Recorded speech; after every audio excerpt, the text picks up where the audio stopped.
Hey, everybody. Welcome to UnPAXing PAX Unplugged. I'm excited, Anthony. I am, of course, here with, as always, Anthony Board Game Dads. This is a collaboration, not the last collaboration of the year, though.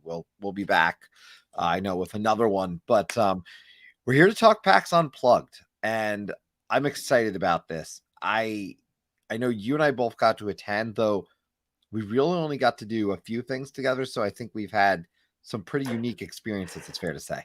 That's always the case with I guess a big convention. I mean, PAX is the only big convention that I've actually been to, but it is hard to keep track of people. It is. I was thankful for Twitter actually, because that was how I was connecting with some. But I do want to welcome anyone who has been able to join us here in the chat tonight. If we may have some guests come by who want to pop into the stream, and we're certainly welcoming of that. So certainly, if you attend PAX Unplugged, feel free to let us know. We've got the ability to add you in here and talk a little bit. But as I talk about PAX, I have to kickstart this, Anthony, with just a short story, very short story, but that is my first day, because my first day was Friday. What was your first day? I went Friday as well. So yours Friday. Your Friday was very different than mine, though. Yes, and it was the first time I went on a Friday. Actually, I've in the past I've only gone Saturday, only one day. Yes, and actually, Tim is here. I'm going to get Tim in here because before I bring you in, Tim, He heard you. He heard you. Yeah, he heard me. Before I bring Tim in, actually, I want to highlight something that I think was really important for me. And Tim, Tim being in the chat, Thunderwork Games, I had this fantastic opportunity that I've got to speak to, which was I got to work the booth at Thunderwork Games. So I'm going to get Tim a link so he can join us, hopefully here, and hopefully no technical difficulties. But this was a really great experience. Tim had been on the channel and just talking about the volunteering experience, and I wanted to, after I had Tim on, to have that experience to actually do it. So to go and be involved. So for me, this was really cool. And it was just a great time. As I was telling Tim, I could have taught people cartographers all day long. All day long, I could have stood there and just taught them. I was helping out with other things too, of course, but I had a blast with that piece in particular. I am actually going to just say that it was a very different experience. I've never worked, I think, an event of that size in a long time, at least. I've run events with 300 people, but to actually work a booth with that many people coming by was crazy. Was it pretty much nonstop? Like you were always talking to somebody? I'd say I was always chatting with someone. There was a little bit of downtime here or there, but you know, when it comes down to it, for the most part, yeah, I was chatting with someone or showing someone something. You also just have to understand that Cape May was sitting there. So Cape May, which is a fantastic game and looks great on the table. It's different, I think, in a lot of ways, but it's also old school in a few ways because you're moving around the board. You're forced to move certain directions. And it was neat because you're forced to move certain directions. You also, in those moments when you're next to the spot, that's where you're able to build or put things down, which, you know, I think there's a lot of games now that I feel like there's more abstract, right? And you got an opportunity to place wherever, right? Not a bad thing, but I think that is one of the different pieces to it. I also want to bring in some of the comments here as we're talking. We do have Mr. Coaster and Mrs. Coaster here, wonderful followers the of Coaster the account. family. Yes. Glad that we could all 3 days. Yes. And I did get to see not Mrs., but Mr. No, that's Tim. I was not a celebrity. That's funny. But Mr. Coaster, I got to see really briefly. Very, very briefly. He was over at the big game night that AEG ran. And it was so brief. I felt bad, actually. I think that was my joke. Like it was, I'm like, I don't want to interrupt you. You're playing a game. And the other like, no, it's fine. So, you know, if either one of the coasters would like to come on too, I am happy to go tweet them, DM them a link right now. Because quite frankly, would love to chat with them as well. They're great. So let me know, folks. So that was my experience, though, Anthony. It was getting involved in a very different way, and that was fun. I don't know if you've ever volunteered at a con before, not necessarily board games, but it's a different experience. I've worked at a convention before, not a board game one. So I was there, purely for working purposes, and it was kind of nuts. It was pretty much nonstop. But we had an interactive booth. We had like kind of like a mobile escape room thing going on. So at that point, it was more like we were carnival barkers trying to get people to come over and do our stuff. Which there is some of that at PAX, right? There is some of that at a board game convention as well. Real quick, I do want to acknowledge Evan. Evan's always commenting on videos. He's always watching stuff, and he does have a crazy work schedule. So he's going to bed soon, but he did want to pop in and say hello before he hits the sack. So thank you, Evan, for stopping by. Appreciate that.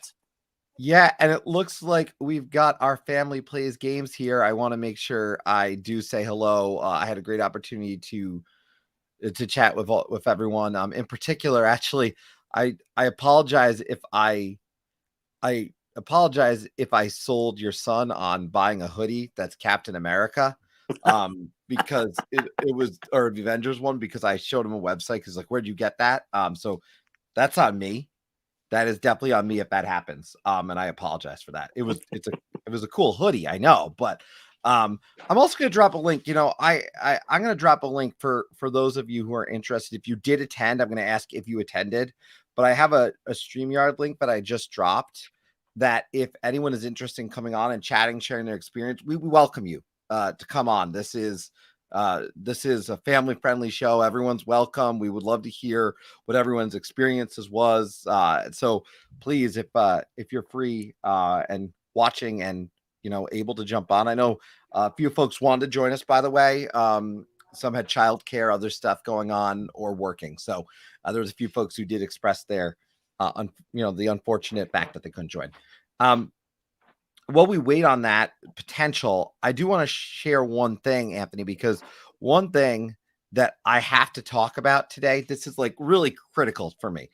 I had a chance to play this game, Mantis Falls, briefly recently.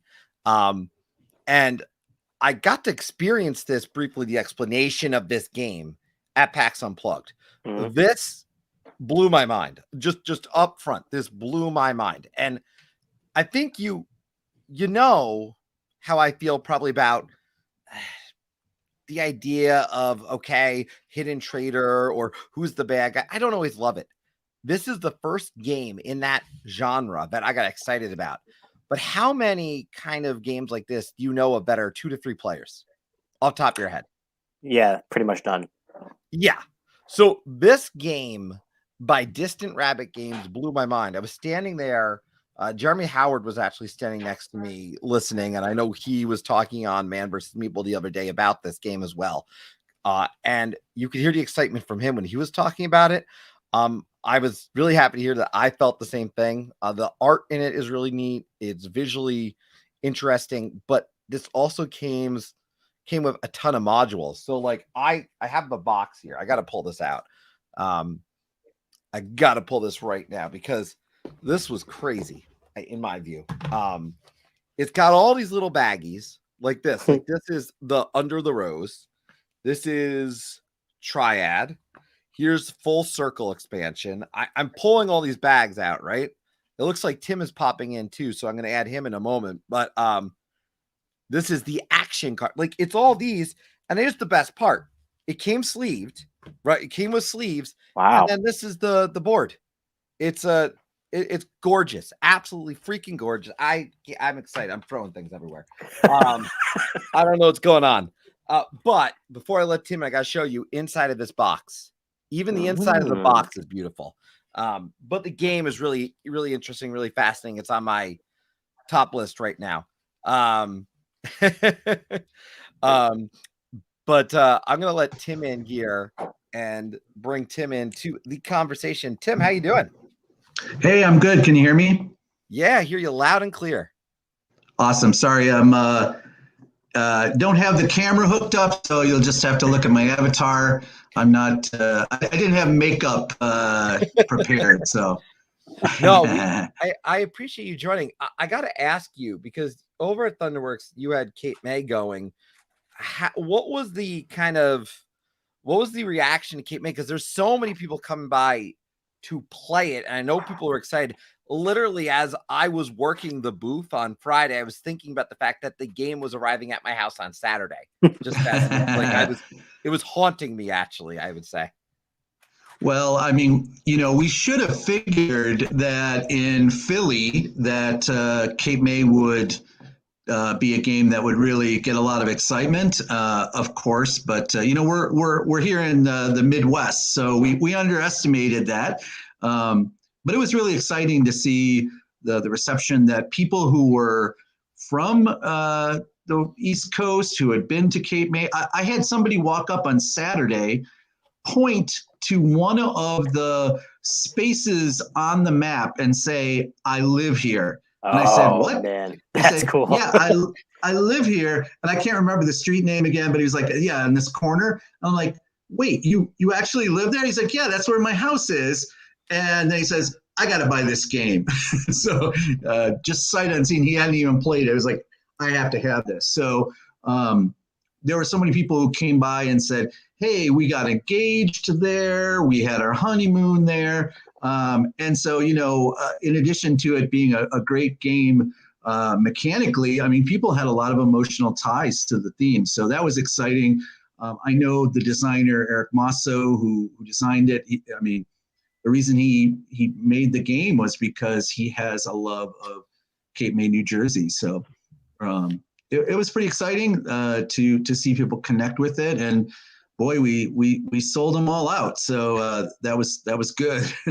That's awesome. Yeah. And, it's good to see Jersey represented in a game. It's not typical that you see that. If anything, it's, like New York, we're just kind of like in the background. Yeah. True. Okay.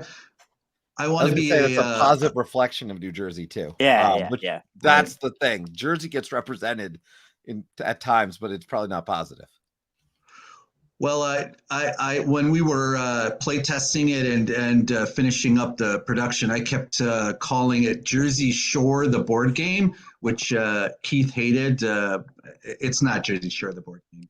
Sadly, there probably is a Jersey Shore, the board game that is just slightly not as good as Cape May. I'm assuming. That sounds like a party game, though. Yeah. Not necessarily a bad thing, but it sounds like a party game. Pun intended, I guess. But Tim, no, I appreciate, again, I just want to say too, I appreciate the opportunity to get involved and participate. We had this conversation, but it was a really great group of folks who were working the booth and knowledgeable people, which I think was always impressive. I think the experience for me was knowing, I know cartographers really well. All right, I got, role player covered. And that was really interesting because there was a great vibe in that, figuring out who's going to cover what. And that was from the moment I stepped in. You could tell the knowledge level was there. And obviously, you're picking people in a smart way, but you also need, feet on the ground in front of these areas.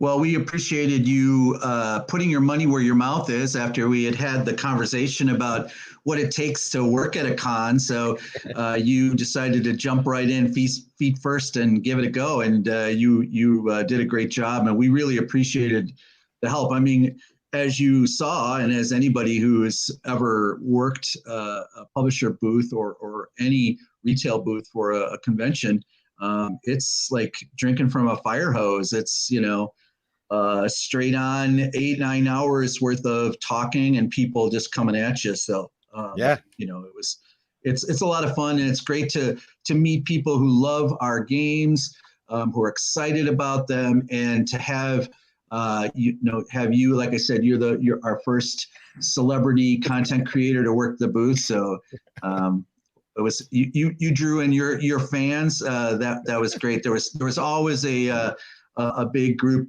gathered around Chris for autographs. That's an exaggeration. I appreciate it though. And Tim, thank you. I appreciate your time, and I appreciate you jumping on with us tonight for a little bit. I know I told you about this probably 3 hours ago, so I do appreciate that. I appreciate it. Hey, yeah, thanks, and great to touch base with everybody, and to you both and to everybody who's watching, happy holidays, and hope you have some time to play some games. And we'll see you next time we're out in Philly, hopefully. Awesome. Thank you again. Appreciate it, Tim. Thanks, Tim. Bye. Bye. That was Tim over at Thunderworks. Awesome. Again, awesome. Great time. Again, if anyone's interested in popping in, please let us know in the comments. We dropped a link earlier, but we're happy to drop it again. If you attended PAX Unplugged, we'd love to have you pop on and share your experience on here. Anyone is welcome to do that. Anthony, I did want to bring up, so we did get to play a game together. We did, in fact, get to play a couple games together. But one of the ones that we saw when we were walking around, which I know you just like seemed interested in when we were playing it, and this one stood out to me. I think it caught my eye just from the design perspective of making a Christmas tree, but I want to highlight it because I had actually, for some reason, I don't know how, not even realized the vinyl series existed, and it's really cool. But this vinyl series with designer Alec Alvarado, Talon Strikes being the publisher, Season's Greetings, was really neat. Tell me what you thought about this, because I know when we were there, you were looking at it you're like, this is cool. I could see it in your eyes. I mean, it caught my eye right away. You know, I love Christmas. I love everything Christmas. So when I saw that box art standing up, I was immediately drawn to it. And similarly to what you just said, I knew that vinyl was a game, like base vinyl. I had no clue that there were so many versions. And as we were sitting there playing, the gentleman took out like a stack, and it was like, oh, and we have this one, and we have this one, and we have this one. And we were like, oh my God, this is a lot of stuff. And it sounds like they're all slight variations on the theme, which is excellent. I love when different versions of games do that, because odds are if you like one, you're going to like the other ones. This one in particular is all about collecting Christmas albums. They're not real albums. They're like sort of, made up play on words kind of thing. But yeah, there is a Christmas tree building thing where you're building the shape of a tree, and you do that between all the players. So if you've ever played Between Two Cities or Between Two Cities of Mad King Ludwig, I think has the same concept. You're basically building the city together with the person to your left and the person to your right. And that's really cool. That adds a new layer of interaction with people that you're playing with that I really appreciate. Yeah, it definitely caught my eye. Like I said, this game, I'll bring it full screen so people can really see it. But yeah, it was very neat. And also just taking in some things from the comments. One thing that was said now by a few people is it was very much about the people.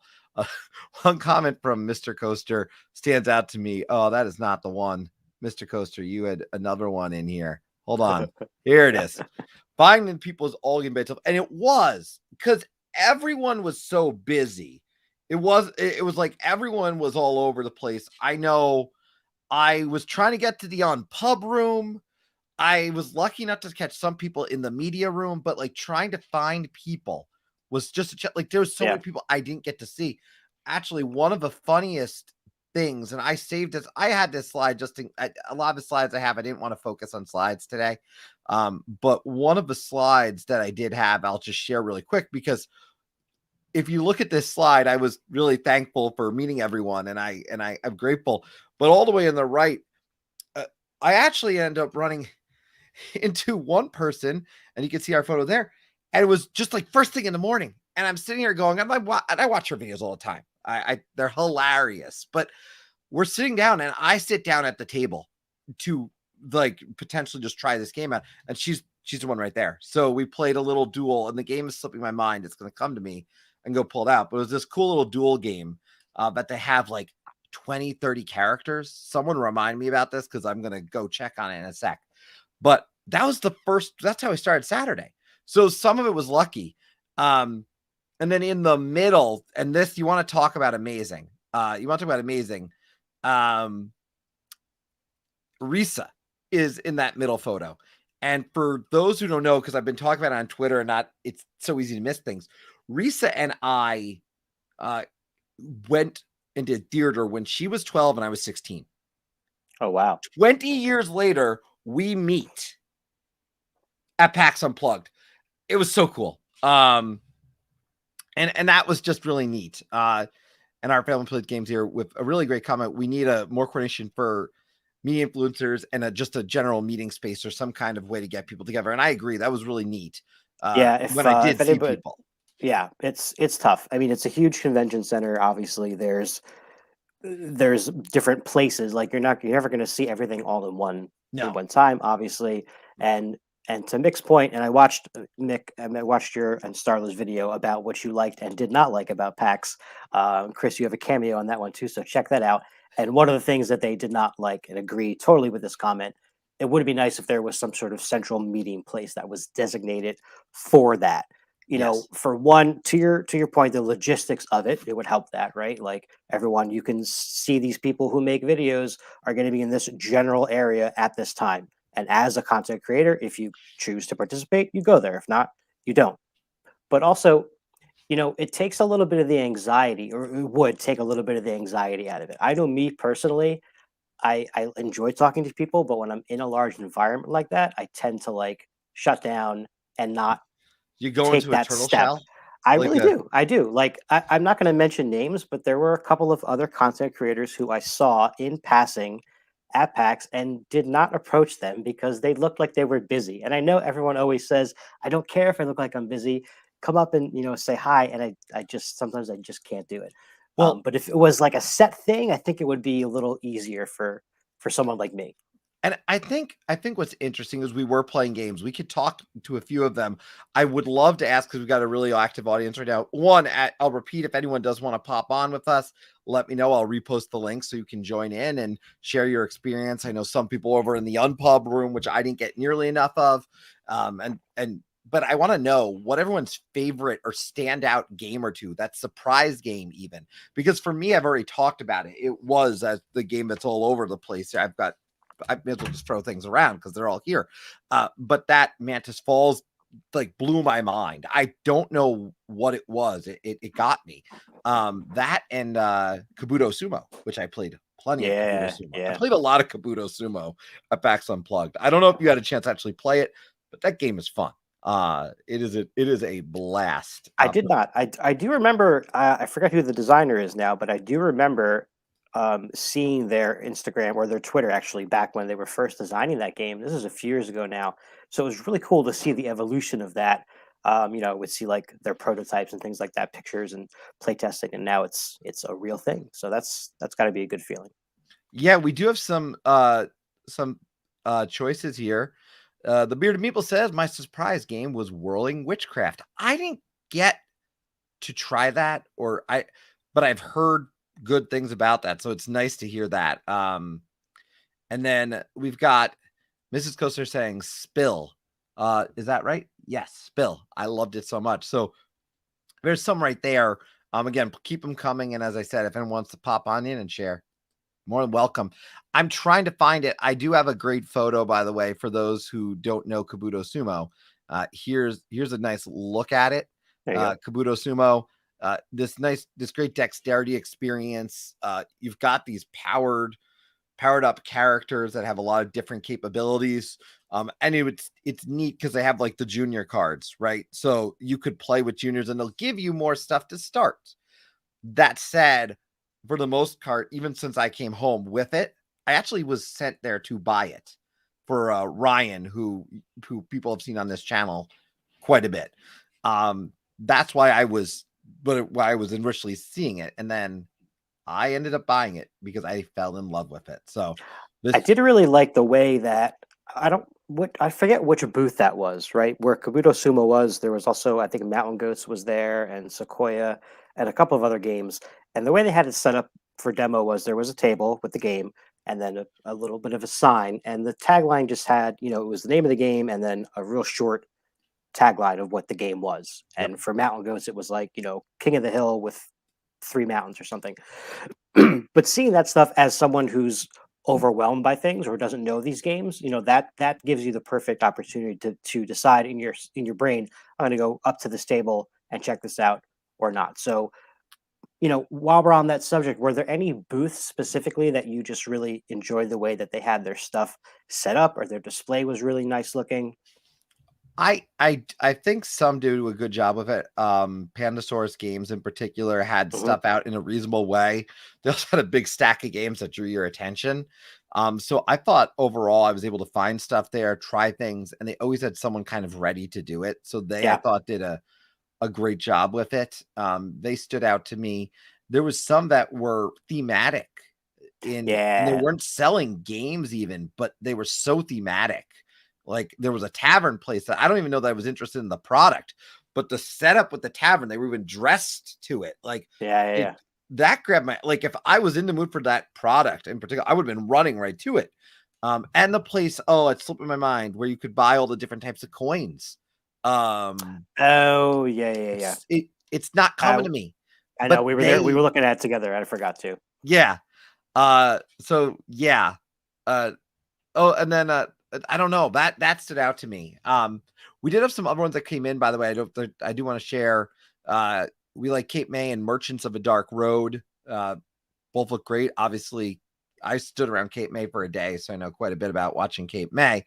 And then again, I think that overall it was, I don't know. I went in 2019, so I'm trying to go back to 2019, and I was trying to do the comparison of how many people were there.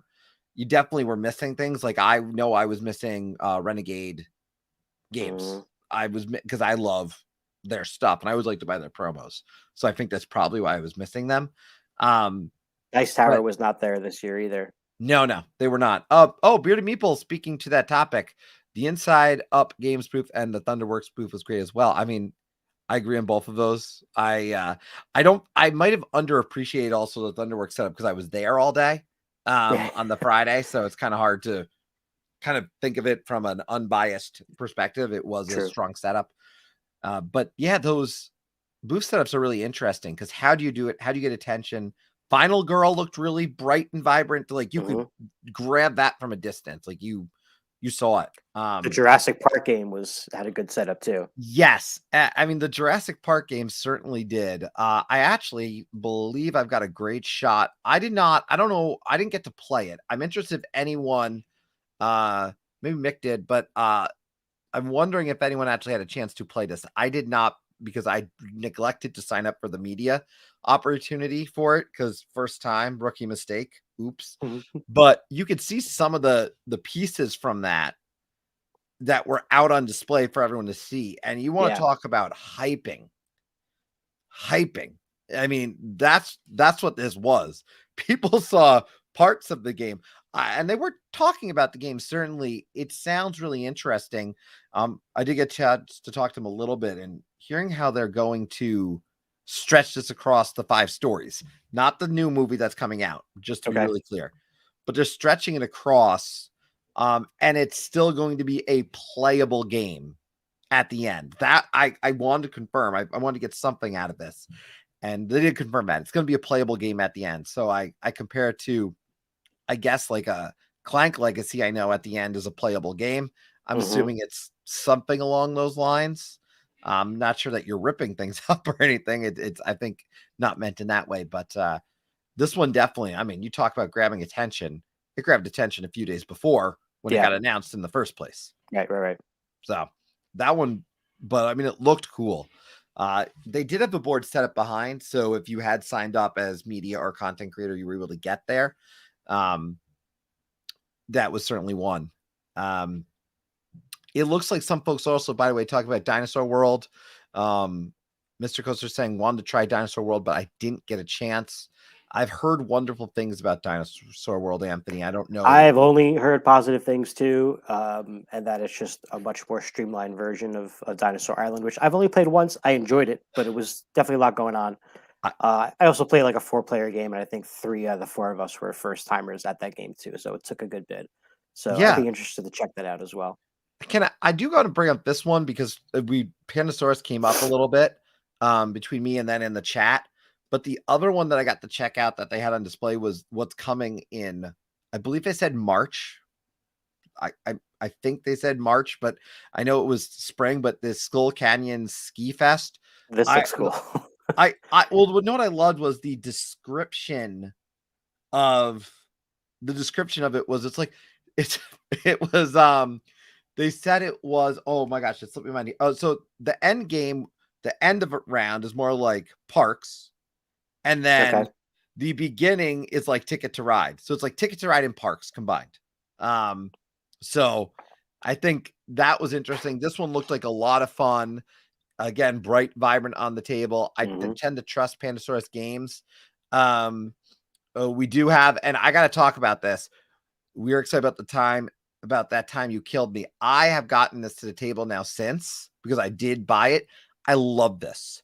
It is, I love this. You know how much I like, say, Onitama, right? And that chess-like environment of the back and forth, where you're going to go. The idea of this one with time travel, where if I'm in the present and I move to the past and I still have a piece, a piece is going to stay in the present. So a new piece comes on the table in the present, and that other one's going to the past. That's cool. But you can't have your pieces next to each other either. Because if you've seen your pieces go next to each other, boop, they're gone. So I don't know. It is something, it's different. And I do see, by the way, that question of the chess fight maybe not might not seem exciting, but they add other things to it. So it doesn't feel like, I don't think a direct chess comparison is fair. I think anytime we say a like chess, it's more so the idea of you're taking out pieces, it's squared off. It's 2-player only, right? 2-player only. There's comparisons, right? But I do think it's very different. So that one, I wish I had photos of that one. I didn't snap any good photos of it yet. But that one was great. It's interesting though, Anthony, I'm seeing in the comments that we're getting a lot of people talking about games they wish they had played. Yeah. We have Bearded Meeple saying that I wish I had time to try Fire Tower. Oh, Same. yeah. That looked cool. Just those tokens, those fire tokens looked amazing. I kind of wanted to buy those just to use in like Flashpoint. Yes. We've got our family game plays games that we have downtime, but we have to get to the table. So something to try. I'm interested if you are someone who missed out on trying out a game while you were there. Certainly share it in the comments. And again, friendly reminder, if anyone wants to pop on and chat with us anytime, I will drop the code right back in now in case anyone wants to. What about you? Was there a game you wish you got to try? That's a good question. Definitely, I did look at Fire Tower as well. I have like, I want to see everything, right? And then in my mind, I'm like, oh, I'll come back to this. I'll come back to this. And then I just get caught up in like the day is gone, right? And then all of a sudden it's like 9 o'clock and I didn't eat anything. And I'm like, oh man, I never made it back to that booth. My wife and I did try Fog of Love for the first time, which I know was not a new game, but we had never played it before. And while we were looking at something else, I think whoever was working the booth at the time was like, hey, you guys want to play a game? And we're like, sure. So we played a little bit, like one round of that. And I'm really glad that we tried it because I was always intrigued by the game. I didn't really love it. I don't think it was a good fit for me, but I'm glad that I gave it a shot. And I do see why it has such great appeal and why there's so many versions of it now. So that was one, demo that I was kind of like meh on, but also glad that I tried it for sure. I don't think I know what the split is. Yeah, you know what? I clearly need to look up the spill. I feel like I missed something. Because now I'm excited about the spill and I don't even know what I'm excited about. I do see there was a comment that grabs my attention, by the way, because talking about Megalev Metro, which was over at AEG game night, it was someone played with people at AEG game night, but I did get a chance to actually play one of AEG's games. And I enjoyed it. So I will actually pop it up on the screen super quick here. Because I was really, I enjoyed this one. It involves meeples. I don't know if that's a hint enough for you. No, that's an awful hint. A lot of games involve meeples. Meeples and Monsters. This one I got to try. I played a full game of it and I really enjoyed it. This one's coming out. This was kickstarted. So it'll be coming out really soon. If you haven't got a chance to play this, I say check it out. It was fairly light experience, but not super light. I think it's definitely a step above light. It falls more towards that medium in the sense of you are grabbing meeples out of a bag and you only start with so many. So it's got a little bit of that bag building as you're going to go place a worker on the board to collect different things, more meeples, and you are going to build a bag strategically. So there is some nice strategy to this. You also get to build up your cards. So you've got a player board in front of you, actually, which part of it is what's showing on that shot, but you're able to upgrade your characters. So at the end of the game, and this is the neat thing, by the end of the game, naturally, I was like, oh, I got to just go fight some monsters now. Like, I know I got to start fighting monsters because that's where the points are. And you're fighting monsters here or there in the beginning, but progressively you're fighting monsters more and more. And by the end, there's big bads who are worth even more points, and you've built up to really fight them. And there was a very, I don't know, natural play to this. So I was very excited. I actually went, Googled it, found online that I could still potentially get it, and I bought it. So, nice. You know, there you go. But that one stood out to me. The Mrs. Coaster, by the way, talking about this one, Savannah Park, I know that anyone I heard who played this wanted to buy it. I was looking at Savannah Park in you and I's friendly local game store just the other day, and I think I stared at it for like 5 minutes. It's almost Christmas. I can't do anything. I have to wait. Well, yeah, you know? I'm glad you brought that up because that's, this is the trick. PAX is always like 2-3 weeks before Christmas. Yes. And, we have our Christmas lists, and the same thing happens every year. My wife and I are walking around PAX looking at all the booths, and, I'll see a game that I want to be like, hey, did anybody buy that game, for me off my Christmas list? And she'll be like, oh, let me see. You got to check like 3 or 4 different group chats and see who bought what. And, sometimes you'll be like, yeah, you could buy that. Or sometimes it'll be, just keep going. So then either way, I kind of find out that I'm getting something, which is kind of cool. The one game that was on my list that I was able to buy because it was not purchased for me, and I'm glad that I did because I got to talk to the designer, and he's the one who was working the booth, and that was On the Rocks, one of those marble games where you're building cocktails of different kind. And I was talking to the designer for a good bit there. He had a few copies left and a pretty cool promo pack that had a whole bunch of basically like fan made cocktails in a separate deck. So I got that as well for an extra $5. And I was looking forward to getting that one to the table. Played that at Dice Tower Retreat, and that's why it made it on the list. So it was cool to talk to, I believe his name was Michael, about his design process. It was pretty cool. Yeah, I think that is interesting. I ended up talking to a few designers, not intentionally. They just happened to be working the booth, and I ended up just chatting with them. I think when I was looking at Burgle Brothers, that happened. I just happened to be chatting. Oh, look, I love it. We got someone else joining us. Raven, welcome. Hello. Hi, Raven. Now, I'm so glad that you were able to join because I know that you were in an area where I didn't actually get into all the time at the event, which was the unpublished area, which was the one thing I felt bad that I couldn't speak much to about. I don't know how much you got over there, Anthony, but I was hearing good things, and you're one of the people I felt so bad. I'm like, I'm gonna get over to Unpub, and on occasion I get over there, and it's just the paths never cross. So better than nothing. Right. We tried. We made the effort, but I was definitely so I'm on the advisory board for Unpub, and so I was there volunteering with them. And so most of the time I got to head to the expo hall twice, and I'm very glad I was able to do that and pick up some games. But yeah, we had a lot of designers, some who had been to that space in previous PAXs, some it was their first time. Yes, and even myself, I was usually behind the desk kind of helping to check people in and giving out our little table tents and markers and things of that nature.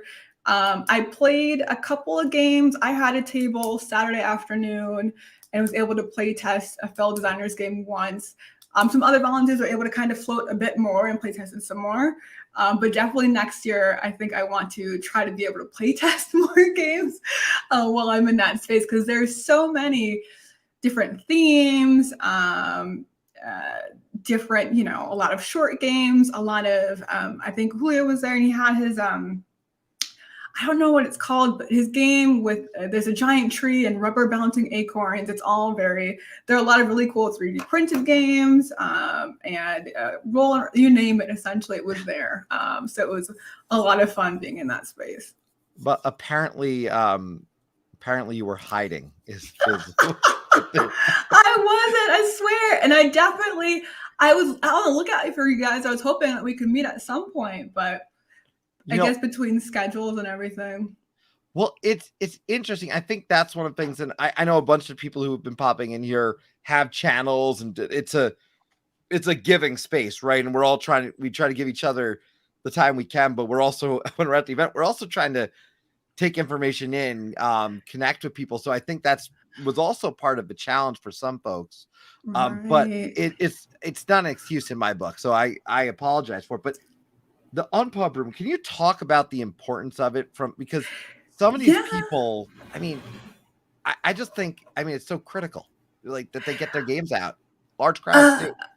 Agreed. And you know, whether you're a designer who's never published a game, whether you've already published several games, regardless of their size, it's definitely a space for designers from, you know, across the US to come together, connect with one another.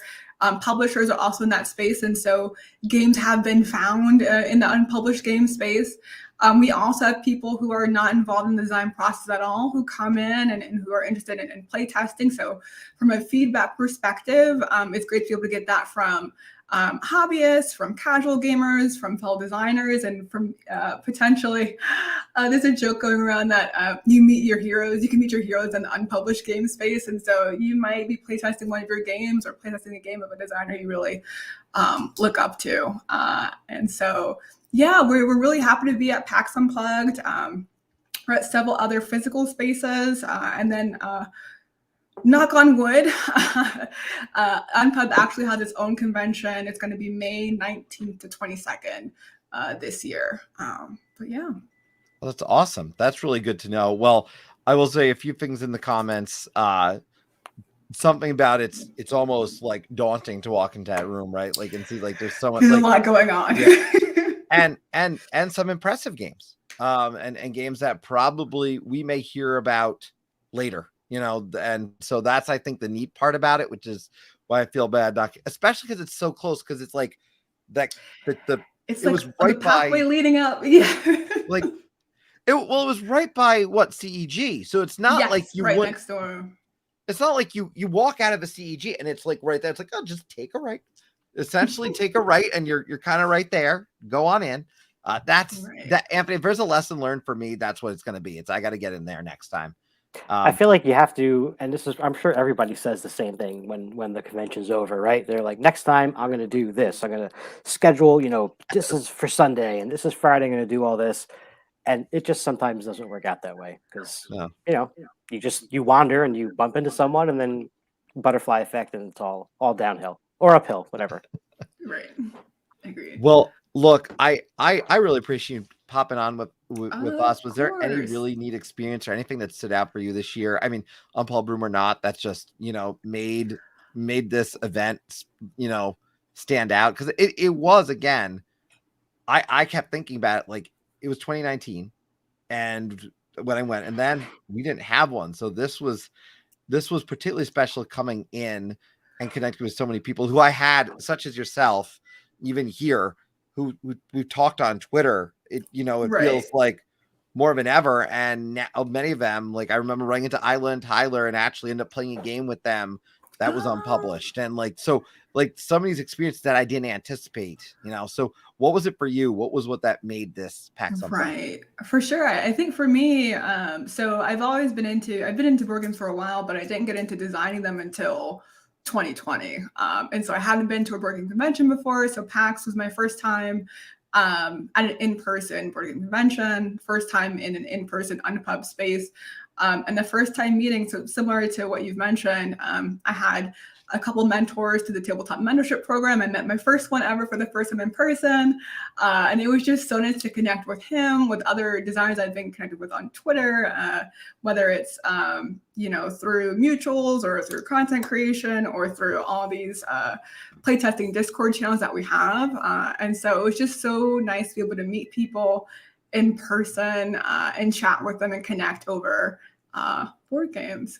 So I'm really looking forward to next time, whenever that is. I have no idea anymore.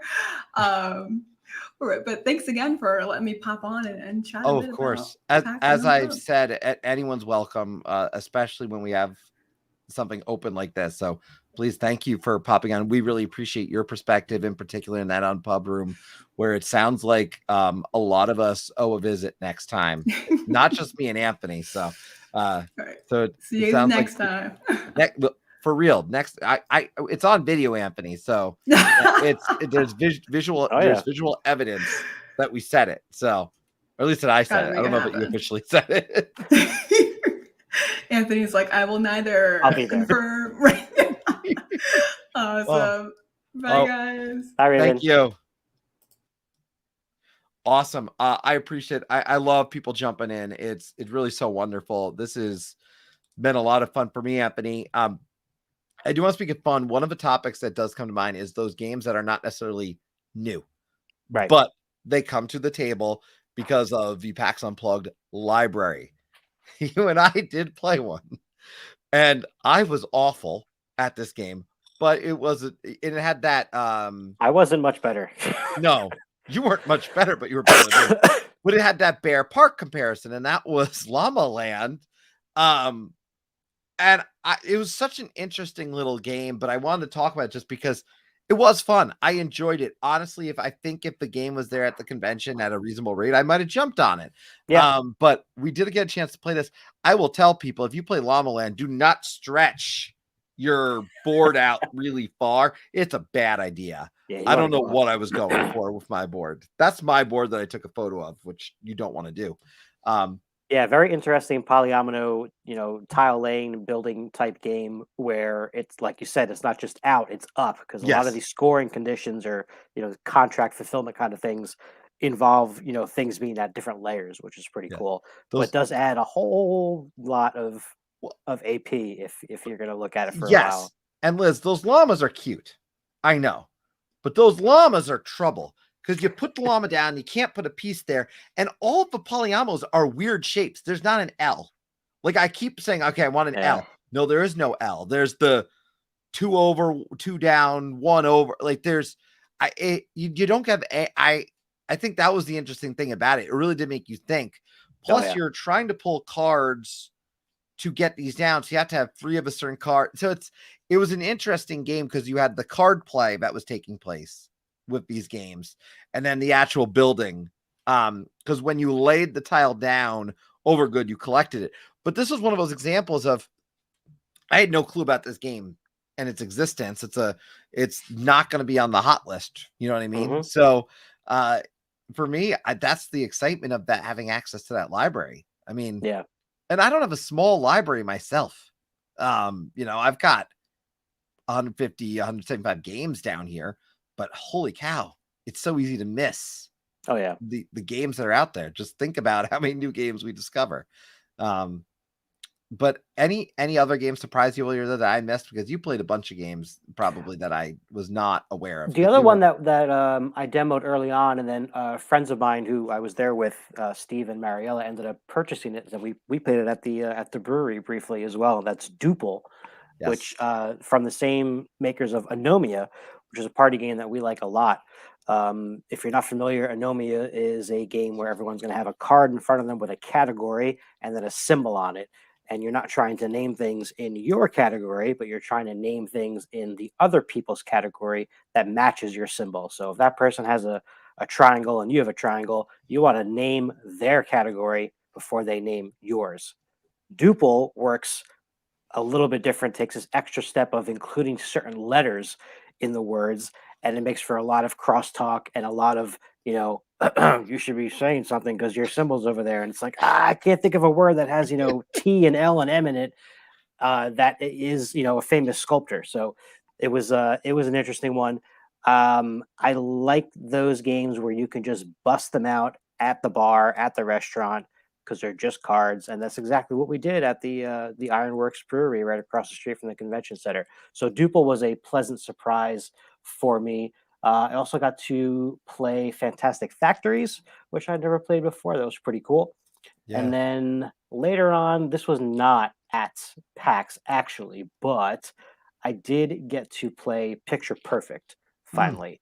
That was a game that I had missed out on at the Dice Tower Retreat and got to play that. You familiar with that one? I'm familiar with it. It's like a 3D diorama kind of setup, right? With these It little looks neat. standees. It looks Very, cool. very unique. You actually take a picture of your scene at the end, and that's how you kind of like go through each character and score if you have this person next to a table, next to a dog, or whatnot. So I was glad I got to try that one out as well. So it's funny. Also, by the way, Bearded Meeple with a really another good recommendation, mentioning Living Forest, and apparently you picked up today. So there's another one to be on the lookout for. That's the problem when you come back from PAX Unplugged, you're still thinking about games you could have got. I actually will say I was excited because our local store hasn't had it. I was able to finally grab Rolling Realms while I was there. I needed Rolling Realms, so I've been looking for it. And I was lucky enough, by the way, because we were talking about product earlier. Steep Games. I got one or two of these. These beautiful dice trays that they had.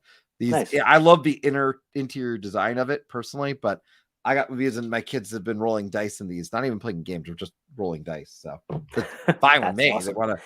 Well, actually, what it was they were rolling the dice from Rolling Realms because they're these big, two chunky dice. If you haven't seen it, so funny actually about that game. So you bring up Rolling Realms. My friend Eric, who's on my channel very often, and we've done stuff with him on your channel as well. I bought Rolling Realms for him for Christmas. I asked his wife, what are some games that you think Eric wants that maybe you're not getting him, or that no one got him? And she mentioned that. And so I got that for him, and I'm on the phone with him driving, I think, home from PAX actually, because he didn't attend this year. And he told me that he ordered Rolling Realms for his wife, Melissa. I was like, he's like, have you heard of that game? And I was like, uh-huh. He's like, oh, you know what it's about? I'm like, uh-huh. Uh-huh. He's like, well, did you buy it for your wife? I'm like, no, I bought it for you. Have you heard of Canopy? Because we got conversation by way, because there's a great conversation happening. We appreciate everyone, by the way, in their active participation on this. I have heard of Canopy. That looks good as well. A little rainforest, anything with animals, man. I am instantly intrigued. You're a sucker for those, right? Oh yeah. I will say one that got mentioned. I didn't get to look at it or like do too much with it, but I want to showcase it because I know this was popular, and that was Familiar Tales. This game looked gorgeous. I really wish I got a chance to actually like sit down, play this, or even like demo it a little bit, but it grabbed my attention. They were showing me the story, but like the book, and this one really just looked great. It was getting a ton of attention. There was constantly people looking at this.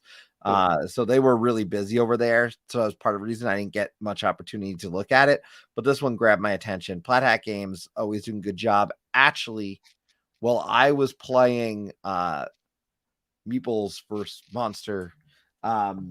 They were playing it like a table over, and halfway through, I'm like slightly distracted because I'm like, I want to know how that one's what's like my Delvin. I felt kind of bad in that moment.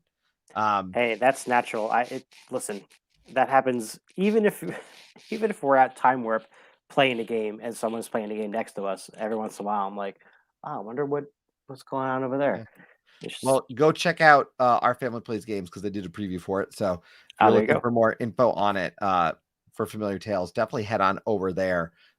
Should head over there anyways. All their stuff is a lot of great content. And as I said, I had a chance to chat with them at the con. So many on Saturday night, actually, a lot of media folks were all together, and it was really cool. Got to play a lot of a game or two in that moment. I wouldn't say a lot of games there. In that particular night, it was more talking to one another, and I think that was kind of nice. It goes back to what the con was very much about for me, which was the people. And then inadvertently, when I got to play the games with the people, that was great. The interesting thing for me, Anthony, I will say, because I stayed overnight, and discovering certain games was fun at the con, but I took something off my shelf of shame or shelf of opportunity, as I like to call it, because I like to be positive about this. And that was Alma Mater. So I played it. If you've played Alma Mater or Alma Mater, you have these gorgeous pieces and you got these books. It was for sale there. You could do it.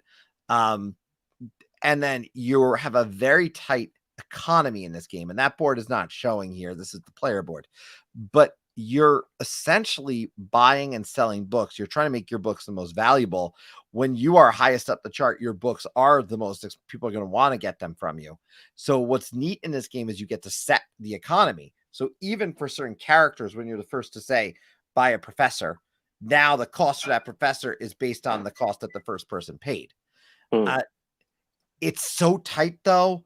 I almost wasn't sure it was too tight. Like I don't know. Like I need another play of it because it was really, really tight in terms of economy. But it's interesting. But taking something off that was great, and I did get to play Cascadia, so I loved it. Which That's one of the games that was on my list, Christmas list, and we're looking at it. We didn't get it. And then later, as I was going through my bags of packs, I found a pack of, I guess, promo cards for Cascadia. Ooh. And so I texted my friend Steve and I was like, hey, did you get a promo pack for Cascadia? Maybe it went into my bag by accident. And he was like, no, I don't think so. So I think my wife got it for me for Christmas. I got promo cards and forgot to hide them, I think. All I could say, look, there's not much. I think most of the people in the thread may have played it, but I will say, just to discuss this game briefly, because I do happen to have a slide of it. Nice. I mean, the idea of this game, the more freedom that you have compared to Calico, though I like Calico still. I still love Calico. Someone asked me last night when we were doing a stream, if you play if you had to pick one, what is it? I'm like, oh, it's just barely Cascadia, but like it's this close. And this one stood out. It's beautiful. It's gorgeous. The pieces are like a really good. Mind you, I was playing the Kickstarter version, so they're a little bit thicker. So that's part of it. But this game, just I feel like I could get this to the table with most people. It's straightforward enough. Well, it's still strategic. Like it hits like every beat. As soon as I finished playing it, I was like, immediately I could just turn around to this person and just like teach it right now because it was so simple and it was fresh in my head, and really enjoyable. A good amount of replayability because you have those different choices of which patterns you're going to use for that particular game. Yeah, this one's great. Yeah. By the way, Mr. Coaster made a comment. I want to make sure I mentioned something about this because he's talking about it. Final Girl getting a lot of attention. I do have to say, because I was at Thunderworks, it was the booth over, and you could not miss it. Like it drew your attention. So like I'm not surprised. Like it was popular to begin with, but like you wanted, even if you didn't know what it was, I feel like you would want to go learn more about it. So I imagine they were doing quite a good job with that. A lot of comments about Cascadia, by the way. It's amazing. It looks amazing. Liz actually was on the channel yesterday. Apparently she added to her cart after our conversation last night. That was fast. So yeah, I like I said, it's an addicting game. Oh, and and Final Girl does look amazing. Which yes, I can't speak to gameplay. Literally no, I couldn't keep up because I think that's the one thing is it's PAX Unplugged, and I think convention's also a great reminder that it's hard to keep up with what's happening. There's so many games out there, but to just put that in perspective, actually, there's one thing that I saw at PAX, and I don't know if anyone here in the comments has seen it or if you saw it, but there was this game, and this game of Inhuman Conditions, and I believe it's from 2020. I don't know how this fell under my radar, probably because the role-playing piece is not a standard thing that I do, but this game was really fascinating to me. One person's interrogator, one person's either a human or a robot / android. You find out who you are at the beginning, and the cards are giving you kind of idea of what you're supposed to be doing in terms of asking questions or answering. The production value on this game is absolutely gorgeous. And that blue and the red thing that you see are actual stamps where you're going to stamp, nope, you're not a human. So you as the human want to get, survive, make it feel like, okay, I'm a human, yes. Or as one of them, and I hope I'm not butchering this, but one of the things you could be is like the violent robot. Which means if you're the violent robot, you just need to get certain things to happen, and that if that was to happen, you then essentially are going to wipe out the interrogator and escape, I guess. So it's a neat concept to me. But it was, I did not realize about it, and apparently it was on Shut Up and Sit Down online con last year. So there you go. That's some background, because that's background I did not have.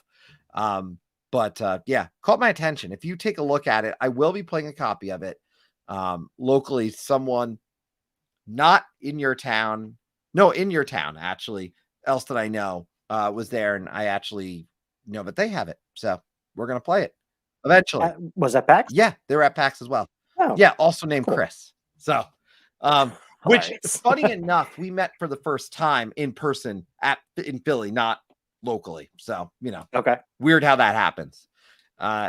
Obviously, look, I just have to say I want to take a quick moment to thank everybody who's been participating. Again, if anyone does want to jump in, it's long past in the comments, but I can drop a link in. Certainly, if anyone does have, just comment that you want to, and I'll drop it again. But I appreciate just the active participation today on this, the people who've jumped in.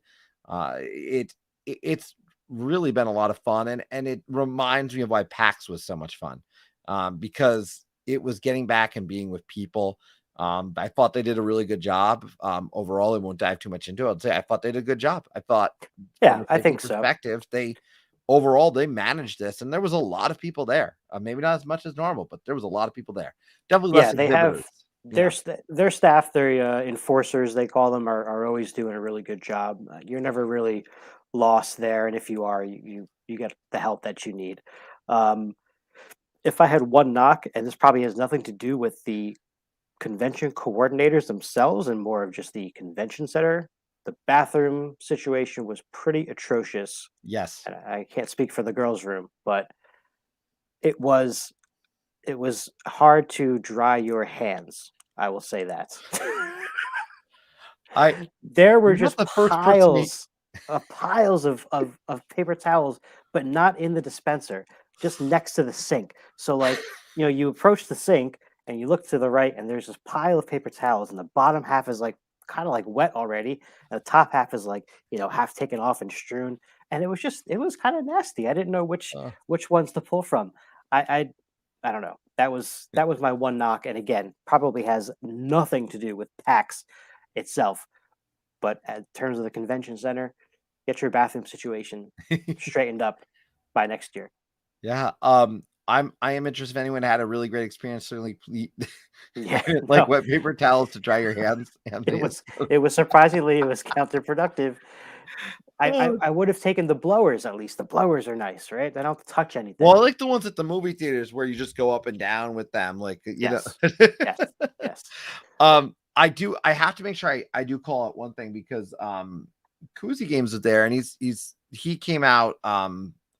I had met this person through LinkedIn initially with he had just messaged me and connected, and he had this game called By the Vote, which fun party style game, but it actually, what's neat about it was it had the points on each card, or the electoral votes for each state. You're bidding, you start the first round and it goes 3 rounds with $10 million. Fourth round, you get 20 million plus 2 million for every state that you won. And then come 6th round, I think it's 6th round. If I misquote this, I apologize. You're getting 30 million, or no, 7th round, 30 million plus. Oh, Mr. Coaster's joining us. Yes, let's do this. Sorry, I'm going to stop. That was very fun. Great game. Check it out. By the Vote. So, but hello. So I'm so glad you popped on, because it really was funny. Anthony, he was playing Was it Welcome to at the time? What were you guys playing when I ran into you? I think it was Tiny Towns when you popped over. That's what it was. Yeah, Tiny Towns. Yeah, it was Tiny Towns, Whirling Witchcraft, and now I'm drawing up. Oh, 10. Oh, 10. Yes, that's right. That's how. Can you talk about how was that event? Because it looked like a lot of people over there all play. I wasn't sure how they run that actually, because if are you competing just at that table, or are you competing against everybody? Like how they actually are doing that? Because there was that was a good crowd for that one. Yeah, there were a lot of people. I guess it wasn't quite sold out. They said they expected to sell out. They usually do. But they still had a few tickets at the end. And it was basically you play 3 games, and then you get copies of those games. And there was a surprise 4th game in there. So we played Tiny Towns sort of as a group. Somebody would call out, and they just had somebody basically calling out the resources. And then they'd hold up a big sign overhead, glass, brick, and then everybody did it kind of at all their own individual tables. Crazy bingo. And yeah, exactly. And then they had you could pick which one you want to do next, 10 or Whirling Witchcraft. And they had people teaching like two different tables, so they kind of bounced back and forth and teach your little table, and you played those within your little group at the table. And then they had gave you the games that you take with you at the end of it. But it was pretty fun. Whirling Witchcraft, I don't think any of us really knew a whole lot about it. That was really fun. Very simple, but a lot of fun. We played it 3 times. We might have played it more, but they probably would have kicked us out. Ready to turn over the tables. But it was fun. It was a neat experience and cool. And because we spent the money, I think the AEG had a special deal with if you spent $50, you got Sheepy Time for free.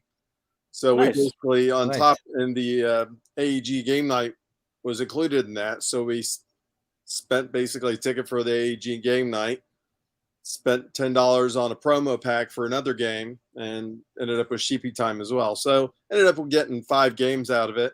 And also Bearded Meeple, who is in the chat here. We played with him, so he was at our table, and we were all playing those games. And we all agreed. We were really surprised about Whirling Witchcraft. It was really fun. Yeah, that was getting a lot of talk. It is getting a lot of talk, and now it has my attention. That's for sure. What was outside of that? Was there any game that like just jumped out to you at this event that like you didn't? We've been talking about like the games that jumped out, ever surprised, or maybe even came to play. I mean, obviously you played a decent amount of games at the event, so yeah, we did, and we probably played a lot more because when we were at 2019, we came and we only played a couple. We did so many other things, a lot of panels. I think there were more panels that we attended as well. But this time we're like, we really need to make sure we play some more games this time and get some games in. And Cape May, that was one of the ones. Cape May and Furnace, I learned it in advance or watched playthroughs because I wanted to be able to jump at that table and not sort of figure it out. I wanted to be like have a pretty decent handle on those, and really liked both of those. And I was lucky to get one of the last demo spots for Merchants of the Dark Road on Sunday, and really enjoyed it. It took a little bit of time to figure it out, but once kind of figured it out, it was like, oh, this all interacts. It makes a whole lot of sense how this fits together. Really like the look of it, and had as I posted in my video of PAX, cha-ching, cha-ching. We were all in on the deluxe components. Take my money. Yeah, they were nice. Yeah, it's just like okay. No, that I wish I could have gotten more stuff, but at some point you have to say, all right, we got to stop. Maybe we'll buy something next weekend. Yep. And as Anthony and I were saying before, it's like regardless of what the holiday you celebrate is, there's so many holidays coming up around this time too that I think it's challenging. I know someone who's got birthday around this time too, so God knows how they feel around this period. But no, it's so cool. And I remember, well, Merchant Dark Road that you mentioned, I didn't get to play, but I heard everyone talking about it. It was hard to get. Like it was crowded. So that one, Right. the fact that you got it in is great. Like I said, I spent more time at Kabuto Sumo, probably. Furnace, though, is being mentioned a lot in the thread now, and that one I've heard rave reviews on, and I did not get to play. That's engine building, though. So yeah, look, I'm one, and I'm so excited too, because one, I'm glad they were able to pop on. First and foremost, you are someone who is Somebody always else is active. glad too. Yeah. Oh, I got a stalker. Oh, I always appreciate, I just have to say, because I think that's part of this, always appreciate how active you are, and just saying hello and saying hi and sharing thoughts. I've definitely picked up a game or two, from a conversation we had. So for what it is, I'll probably spend some money the same way too. with you and everybody else. Of course, Mick's in the chat and talking with him and everybody we talk to. It's really cool, and that's one of the great things about the con too, is you meet new people, and you talk about games, and somebody, oh yeah, I played this game. It's really amazing. You should check it out, and you get some of that feedback, and maybe you check out games that you really hadn't given a chance before. So the chance to talk about some of those games is really fun. Yeah, no, I agree. And like I said, both yourself, Mr. and Mrs. Coaster are always welcome. So please hop on. I'll definitely I'm learning, Anthony, we need to do more just hop on and chat with us videos. Yeah, we think we need to think of a clever name for this setup, because this working is out fun. well. This is fun, and it's working. So I like that part of it. I thank you. Is there anything else, anything you're up to? I should say, I want to ask anything else you're up to or looking forward to in 2022 that people can be on the lookout from, because I know you do some great stuff, so I want to make sure I give you a chance to do a plug. Oh, sure. Yeah. Well, we have our own YouTube channel, Mr. Coaster One, and it's just travel and adventures and different things, different, sometimes interesting or unusual things we find, things we're interested in doing. It's all over the map, whether it's cruises, vacations, or just that weird roadside attraction down the road. We did a little video highlight for PAX because we love games. There's so many board game content creators. I don't feel like I want to shift over and take over or compete with all the awesome stuff that people are doing. But we did want to share some of that, because there's a lot of people out there that aren't aware of all the games that are out there now in modern board gaming. So, if 2 or 3 people on my channel see what this is all about, what's going on there, then that's a huge plus. So we just like sharing some of that stuff, but spend a lot of time talking about board games on Twitter and meeting up with people, and it's a lot of fun. Well, we definitely appreciate you. Thank you for popping on with us. And like I said, next time we're going to get a game in. Absolutely. Yeah. And a picture. Yes. I put it after the time. I should have got a picture. That's on me. I must have been so self-conscious of interrupting your game that I don't know what was going on there. So next time I'll do it. I promise. So absolutely. Yeah. Next time we will. Awesome. Thank you. I do see we got the nerd shelves here. Awesome. Yeah. Lovely folks in the chat. Let me just say, yeah, it just speaks to really the convention as a whole. And this is like a little mini bubble of that, right? Like, yeah, you walk into this gigantic convention center with a ton of people, but all the people there are there for the same reason as you, right? They share your interest. And that's something that's just very welcoming and pretty magical.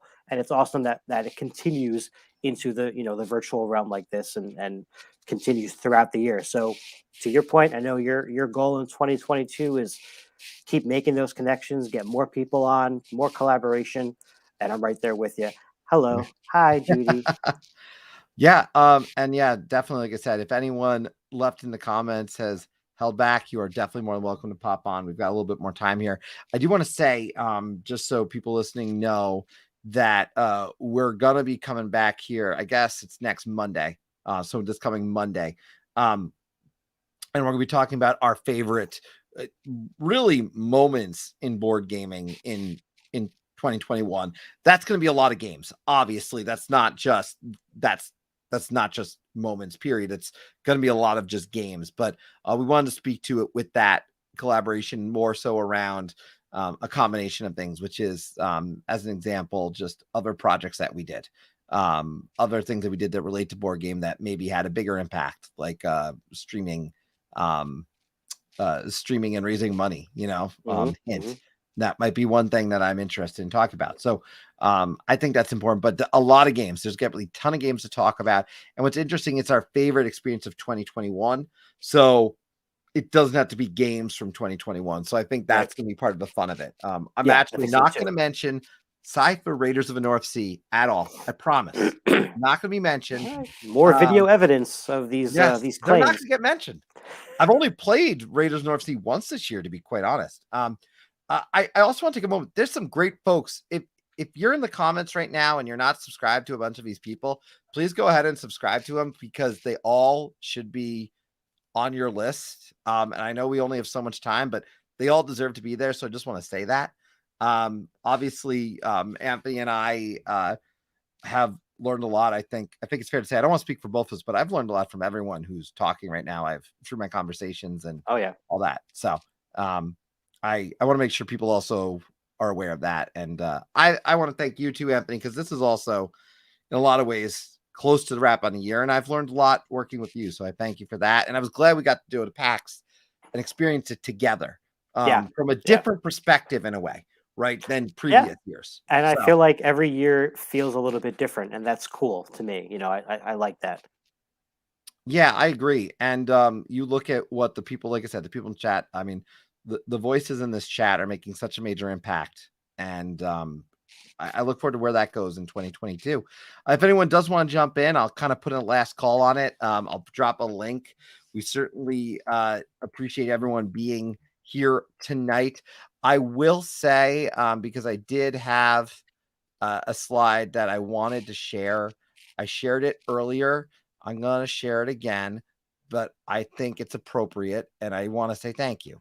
And that is this.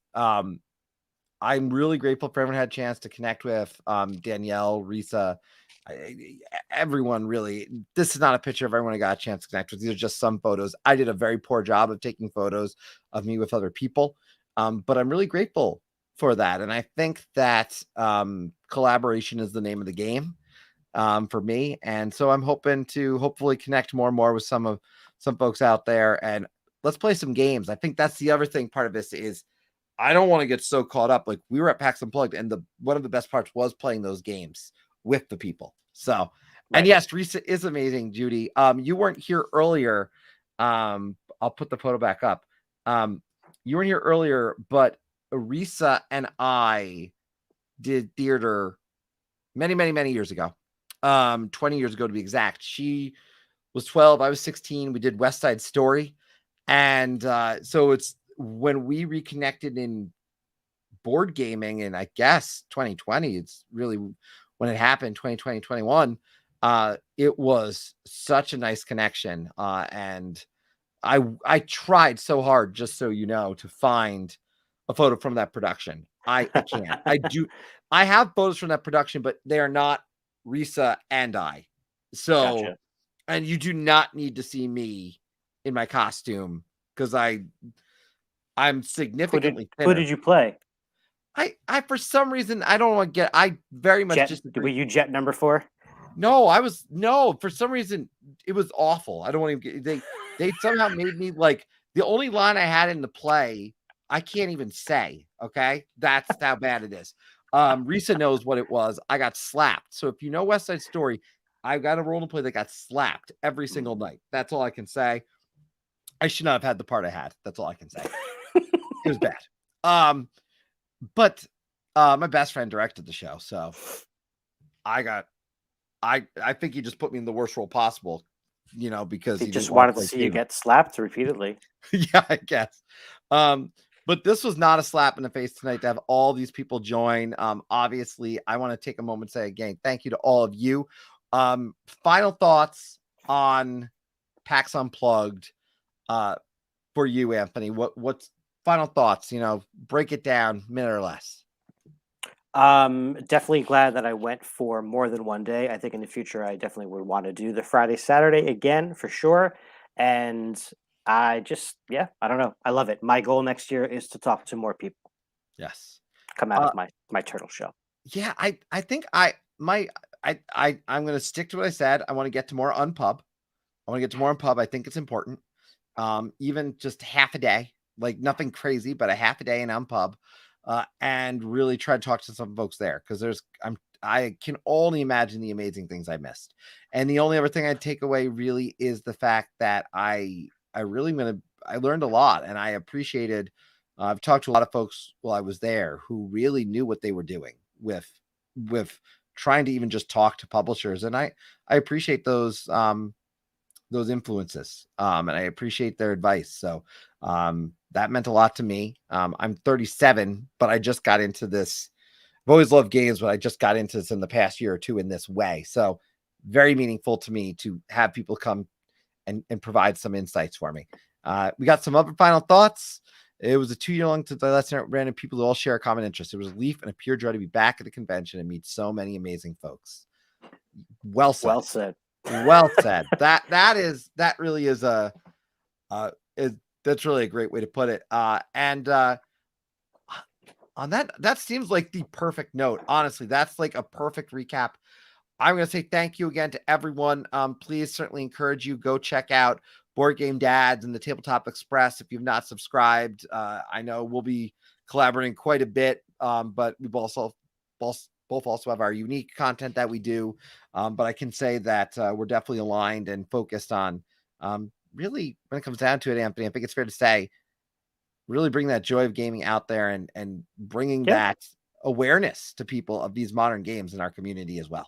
Yep, Mick said it earlier, just trying to get new people into the hobby because you want to fill it with positive folks. So keep spreading the love. Yes, and with that, I want to say thank you very much for joining tonight and coming aboard the Tabletop Express. And Anthony, I believe that you close your episodes by a means too, so you should get to say hello to or goodbye to your good friends here. Oh, goodbye, good friends. Why? What do I have a catch? No, you a always catchphrase or open with something? hello, good people. Oh, hello, wonderful humans. Hello, Yeah, good- yeah, so yeah, goodbye, yeah. wonderful people, Good, right? good evening, wonderful humans. Thank you Good so much evening. for joining us. Excellent. Thank you, everyone. Have a great night, and we hope to talk to you all very, very soon. Have a great night. Bye.